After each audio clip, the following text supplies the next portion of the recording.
Good morning students.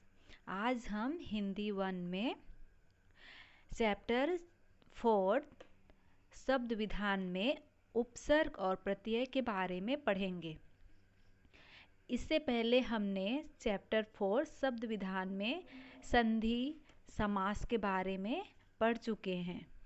तो आज हम उपसर्ग और प्रत्यय के बारे में पढ़ेंगे और समझेंगे। उपसर्ग। बच्चों, आज हम उपसर्ग के विषय में जानेंगे और समझेंगे कि उपसर्ग किसे कहते हैं, उपसर्ग के कितने भेद होते हैं। प्रस्तुत चित्र को ध्यान से देखिए। अजय ने मन में विचार कर निश्चय किया कि वह अपशब्द और अनादर सहन नहीं करेगा। उसने पराजय का भय छोड़ दिया और निश्चय कर अपने पराधीन साथियों को छुड़ाने निकल पड़ा।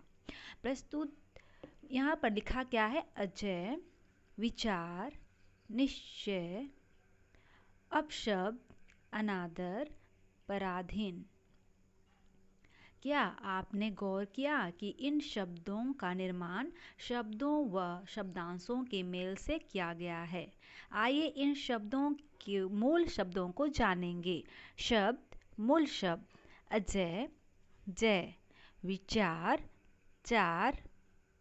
शब्द है अपशब्द, मूल शब्द शब्द, शब्द पराधीन, मूल शब्द अधीन। शब्दों का निर्माण उनके प्रारंभ में शब्दांशों का प्रयोग करके किया गया है।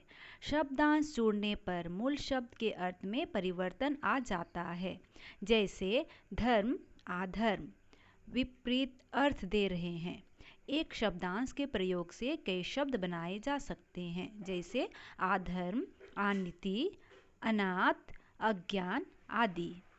इन शब्दांशों का स्वतंत्र प्रयोग नहीं किया जाता। ये शब्दांशों के आरंभ में जोड़े जाते हैं। जो शब्दांश किसी शब्द के आरंभ में जोड़कर उसके अर्थ में विशेषता या परिवर्तन लाते हैं, वे उपसर्ग कहलाते हैं। उपसर्ग के भेद।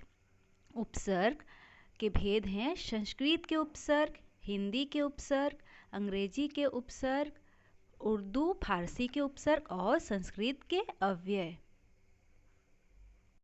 अब हम हमारा बुक देखेंगे। क, संस्कृत भाषा से आए उपसर्ग।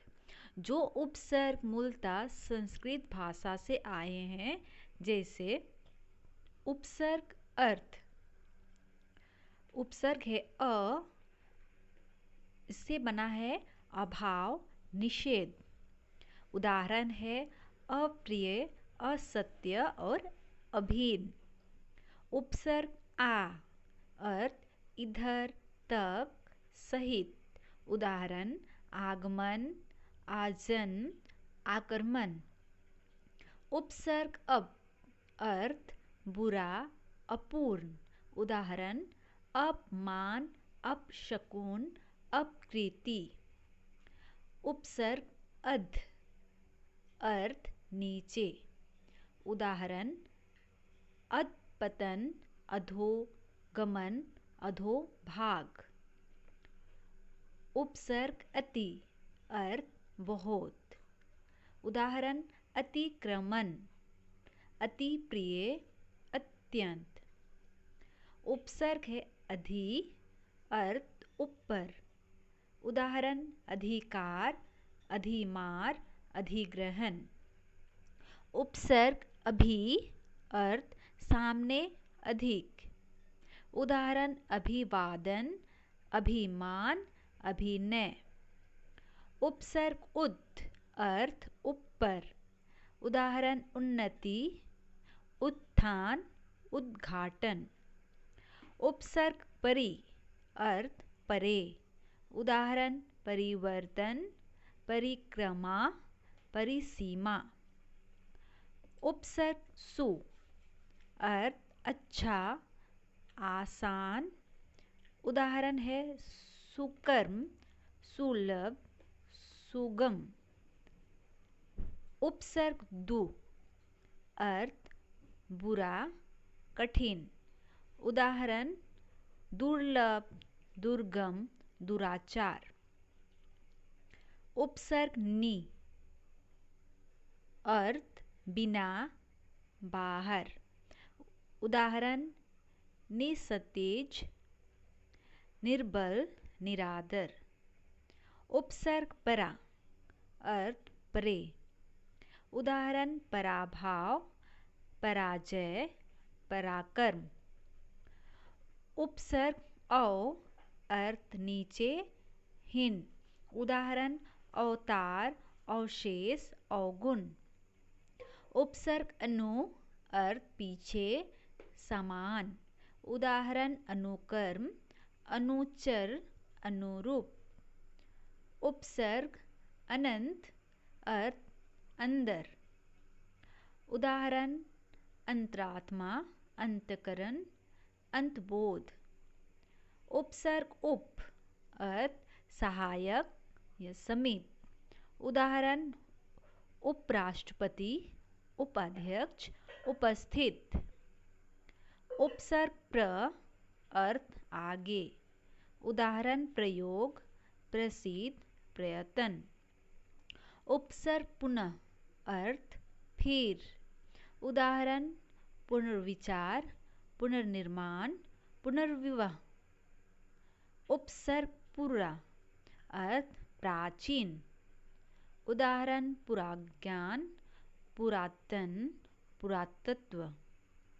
उपसर्ग प्रति, अर्थ हरेक, उल्टा। उदाहरण प्रतिफल, प्रतिक्षण, प्रतिध्वनि।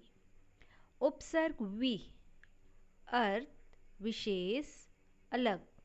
उदाहरण विज्ञान, विदेश, विमुख। उपसर्ग बहि, अर्थ बाहर। उदाहरण बहिष्कार, बहिगमन। उपसर्ग सह, अर्थ सहित। उदाहरण सहकर्मी, सहोदर, सहपाठी। उपसर्ग सम, अर्थ अच्छी तरह। उदाहरण संतोष, संगीत, संकल्प।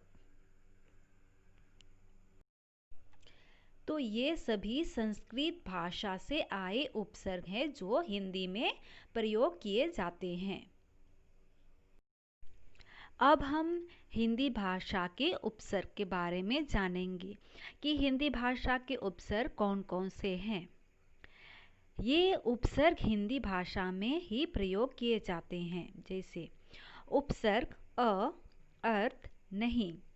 उदाहरण है अलग, अथा, अछूत। उपसर्ग उन, अर्थ नहीं, निषेध। उदाहरण 79, 59, 29। उपसर्ग दु, अर्थ बुरा, हीन। उदाहरण है दुक्काल, दुबला, दुराज।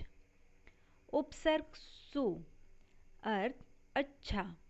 उदाहरण सुफल, सुअवसर, सुशिक्षित। उपसर्ग अध, अर्थ आधा। उदाहरण अधकचा, अधपका, अधखिला। उपसर्ग औ, अर्थ बुरा। उदाहरण अवसर, अवगुण। उपसर्ग कु, क, अर्थ बुरा। उदाहरण कुअवसर, कुरूप, कुपुत। उपसर्ग स, अर्थ साथ, अच्छा। उदाहरण सहित, सप्रेम, सपूत। उपसर्ग बिन, अर्थ बिना। उदाहरण बिन व्याह, बिन परखा, बिन देखा। उपसर्ग भर, अर्थ बुरा। उदाहरण भरसक, भरपेट, भरमार। उपसर्ग ने, अर्थ बिना। उदाहरण निडर, निकम्मा, नियोग। उपसर्ग भर, अर्थ पूरा। उदाहरण भरसक, भरपेट, भरमार। तो ये सभी क्या है, हिंदी भाषा के उपसर्ग हैं। तो हम संस्कृत भाषा से आए उपसर्ग, हिंदी भाषा के उपसर्ग के बारे में पढ़ चुके और समझ चुके हैं।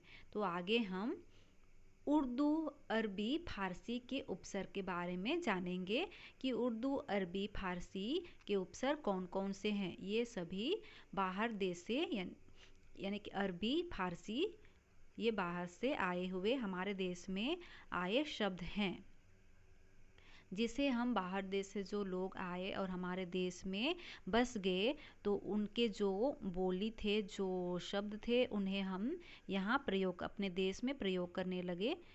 वे सभी उर्दू, फारसी और अरबी ये उपसर्ग हैं। तो चलिए देखते हैं। ये उपसर्ग उर्दू, अरबी और फारसी भाषाओं से लिए गए हैं। जैसे उपसर्ग ना, अर्थ है हीन। उदाहरण है नापसंद, नालायक, नासमझ। गैर, उपसर्ग है गैर, अर्थ है बिना। उदाहरण गैर सरकारी, गैर हाजिर, गैर कानूनी। उपसर्ग हर, अर्थ प्रति। उदाहरण हर आदमी, हर रोज, हर दिन। उपसर्ग हर। उपसर्ग हम, अर्थ समान। उदाहरण हमदर्द, हम शक्ल, हम वतन। उपसर्ग ब, अर्थ के अनुसार। उदाहरण बदलुद, बहाल, बदसूद। उपसर्ग दर, अर्थ में। उदाहरण दर हकीकत, दर असल, दर किनारा। उपसर्ग बे, अर्थ बिना। उदाहरण बेकद्र, बेशर्म, बेईमान। उपसर्ग कम, अर्थ थोड़ा। उदाहरण कमजोर, कम अकल, कम उम्र। उपसर्ग ला, अर्थ बिना।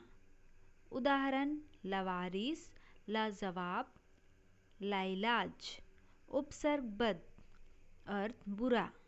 उदाहरण बदशक्ल, बदनाम, बदसूरत। उपसर्ग खुश, अर्थ अच्छा। उदाहरण खुशबू, खुश मिजाज, खुश किस्मत। तो ये सभी उर्दू, अरबी, फारसी के उपसर्ग हैं। तो हम इस प्रकार उपसर्ग पढ़ चुके हैं। उपसर्ग किसे कहते हैं ये भी समझ चुके हैं, और इसका निर्माण किस तरह होता है ये भी समझ चुके हैं। और उपसर्ग के भेद, संस्कृत भाषा से आए उपसर्ग, हिंदी भाषा के उपसर्ग और उर्दू, अरबी, फारसी के उपसर्ग के बारे में भी हम समझ चुके हैं। हम उपसर्ग के बारे में पढ़ चुके और समझ चुके हैं।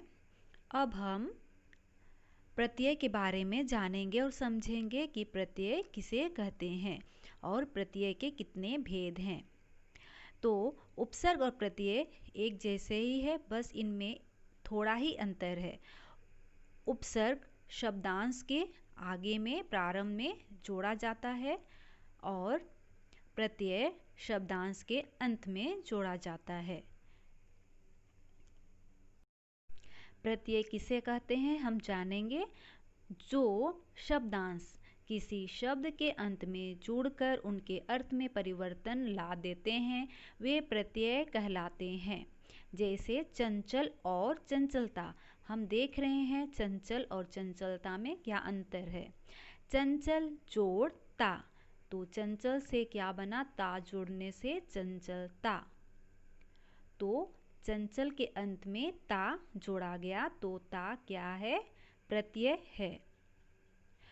तो हम समझ चुके कि प्रत्यय किसे कहते हैं। जो शब्दांश धातु रूप या शब्दों के अंत में लगकर नए शब्दों का निर्माण करते हैं प्रत्यय कहलाते हैं। जैसे हम अपनी पुस्तक में भी देख सकते हैं, कर्म जोड़ शा, कर्मशा। चिकना जोड़ आई, चिकनाई। पुत्र जोड़ ई, पुत्री। तो ये सभी तलव्य श, आई, ई। तो ये सभी अंत में जोड़कर एक नया शब्द का निर्माण किया गया। तो अंत में जोड़ा जाता है तो उसे हम क्या कहते हैं?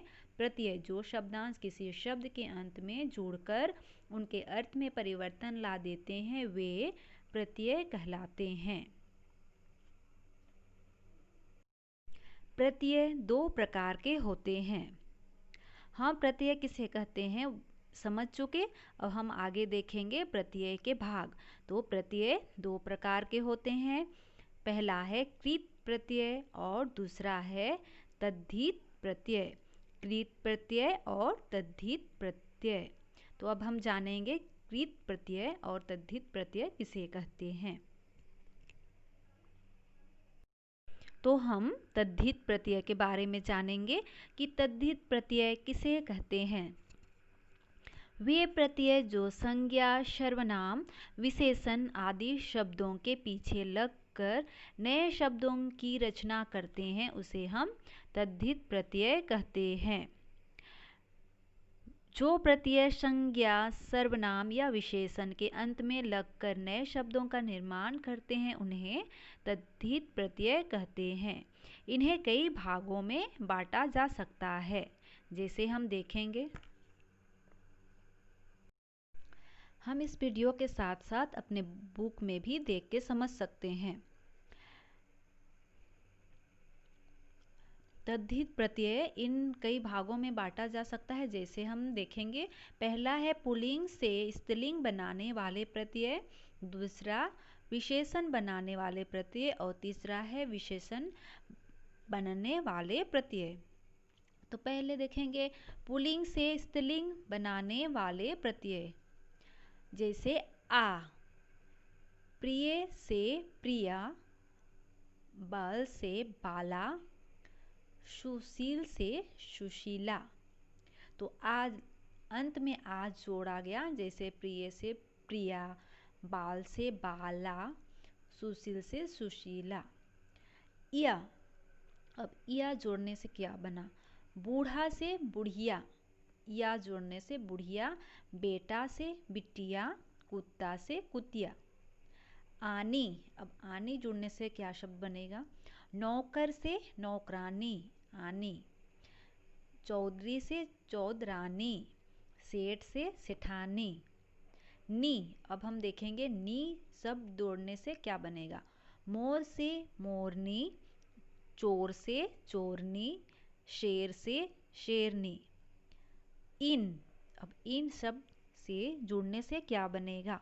माली से मालिन, धोबी से धोबिन, मालिक से मालकिन। आइन, लाला से ललाइन, पंडित से पंडिताइन, ठाकुर से ठकुराइन। ई से किशोर से किशोरी, बेटा से बेटी, पोता से पोती। तो ये सभी क्या है? पुल्लिंग से स्त्रीलिंग बनाने वाले प्रत्यय। तो हम देख चुके कि पुल्लिंग से स्त्रीलिंग बनने वाले प्रत्यय किस प्रकार से हैं और किस प्रकार से शब्द का निर्माण हुए और बने। तो आगे हम देखेंगे विशेषण बनाने वाले प्रत्यय। हम देखेंगे विशेषण बनाने वाले प्रत्यय किस प्रकार से हैं। आ, मद से मद्दा, ठंड से ठंडा, गंध से गंदा। तो ये सभी क्या है? हम जानते हैं विशेषण। औ, विष्णु से वैष्णव, पांडु से पांडव, कुरु से कौरव। इक, धर्म से धार्मिक, दिन से दैनिक, वर्ष से वार्षिक। इन, मल से मलिन, ग्राम से ग्रामीण, कुल से कुलीन। य, प्रांत से प्रांतीय, भारत से भारतीय, राष्ट्र से राष्ट्रीय। तो ये सभी क्या है? विशेषण है और विशेषण से बनने वाले प्रत्यय।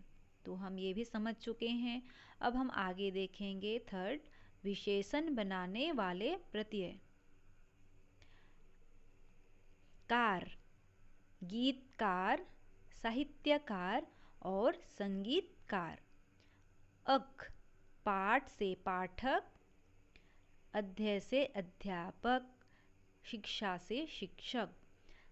दार, हिस्सेदार, दुकानदार, देनदार। तो ये सभी क्या है, विशेषण बनाने वाले प्रत्यय। तो हम ये समझ चुके पुल्लिंग से स्त्रीलिंग बनाने वाले प्रत्यय, विशेषण बनाने वाले प्रत्यय, विशेषण बनाने वाले प्रत्यय के बारे में, ये सभी कौन कौन से हैं और किस प्रकार से बनाए जाते हैं।